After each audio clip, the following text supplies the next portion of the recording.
ఆఫ్ఘనిస్తాన్లోని హిందూ కుష్ ప్రాంతంలో 5.9 మ్యాగ్నిట్యూడ్తో ఒక భూకంపం సంభవించింది. ఈ భూకంప ప్రభావం భారత్పై కూడా ఉంది. ముఖ్యంగా ఈ ఢిల్లీ, హర్యానా, పంజాబ్, కాశ్మీర్, జమ్మూ కాశ్మీర్లలో కూడా భూ ప్రకంపనలు సంభవించిన పరిస్థితి. ఎంజీరావు గారు, త్వరలో రాబోయే భారీ భూకంపానికి ఇదేమైనా సంకేతమా? భారత్కు భూకంప ముప్పు ఉందా, తప్పదా అంటే ఏం చెప్తారు? ఏప్రిల్ 3వ తారీఖున ఈ ఆఫ్ఘనిస్తాన్లో హిందూ కుష్ ప్రాంతంలో ఎర్త్క్వేక్ సంభవించడం, అది 5.9. దీనికంటే ముందే ఇంకొక అంటే ఏప్రిల్ 1వ తారీఖున ఒక 7.7+ మ్యాగ్నిట్యూడ్తో ఇంకొక భూకంపం సంభవించడం. ఇవన్నీ దేన్ని సూచిస్తున్నాయంటే చాలా డేంజరస్ పరిణామాలు జరగబోతున్నాయి హిమాలయన్ ఎర్త్క్వేక్ జోన్లో అని తెలుస్తుంది. ఇది ఆల్పైన్ మౌంటైన్ సిస్టమ్ అంటారన్నమాట. ఇటు ఇండోనేషియా నుంచి ఇటు మయన్మార్, తర్వాత హిమాలయాల మీదుగా ఇటు ఆఫ్ఘనిస్తాన్, హిందూ కుష్, కిర్దారు, తర్వాత ఇరానియన్ మౌంటైన్స్, తర్వాత పోరస్, టారస్, పాంటింగ్ అని టర్కీ. ఈ మౌంటైన్ సిస్టమ్ అంతా ఏంటంటే హిమాలయన్ ఎర్త్క్వేక్ జోన్ అంటాం.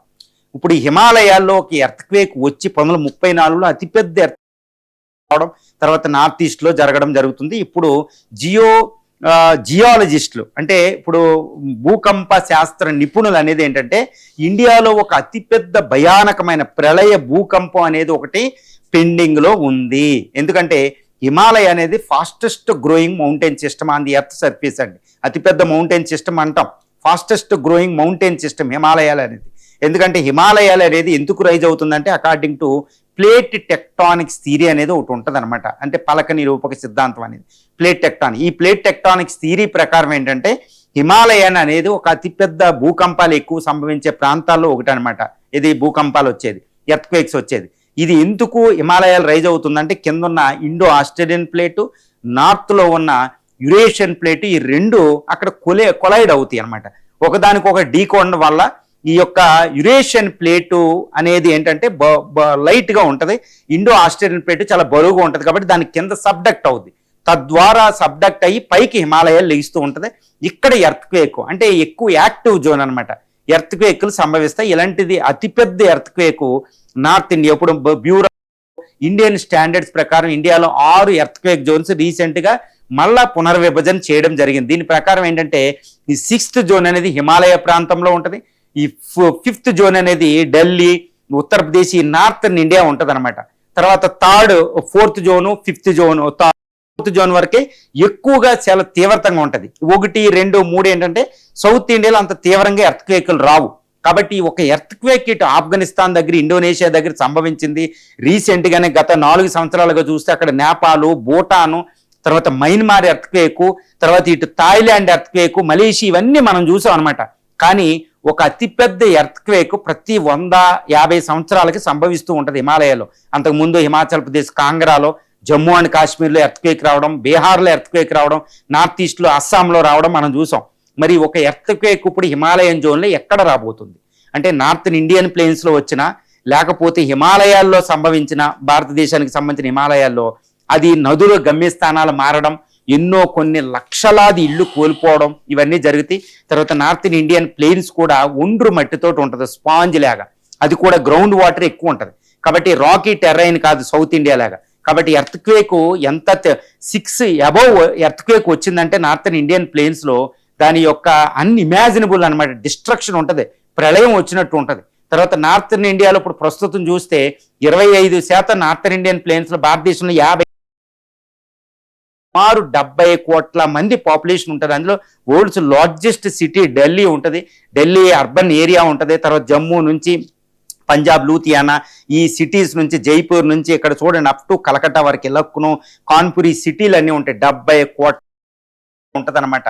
అంతటి జనసాంద్రత ఎక్కువ ఉన్న ప్రాంతం ఎర్త్క్వేక్ జోన్. ఇప్పుడు according to bureau of Indian standard ప్రకారం అది 5th జోన్లో ఉంది, 6th జోన్కి రెడీగా ఉంది. అంటే ఈ ప్రపంచంలో అత్యధిక ఎర్త్క్వేక్లు వచ్చే ప్రాంతం. అంటే ఏంటి మరి, ఇది నేను భయపెట్టడానికి కాదు, ఇది మనం తట్టుకునేటట్టు. డిజాస్టర్ మేనేజ్మెంట్ అథారిటీకి చైర్మన్ ఎవరంటే prime minister of Modi. Prime మినిస్టరే దానికి చైర్మన్గా ఉన్నారు. డిజాస్టర్ మేనేజ్మెంట్లో ఇది అతిపెద్ద డిజాస్టర్. ఇది చెప్పిరోదు, దేన్నైనా ప్రెడిక్ట్ చేయొచ్చు, దీన్ని ప్రెడిక్ట్ చేయలేని పరిస్థితి అనమాట.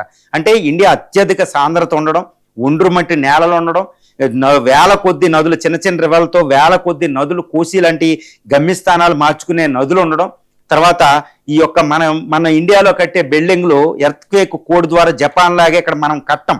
కాబట్టి ఢిల్లీలో ఉన్న 99.9% భూకంపాలను తట్టుకునే సామర్థ్యం లేని బిల్డింగ్లు ఉన్నాయి. లక్కునో కలకట్ట ఇదంతా అర్బన్ మేనేజ్మెంట్ మన ఇండియాలో అధ్వాన్నంగా ఉంటుంది అనమాట, అవినీతి ఇవన్నీ ఉండి.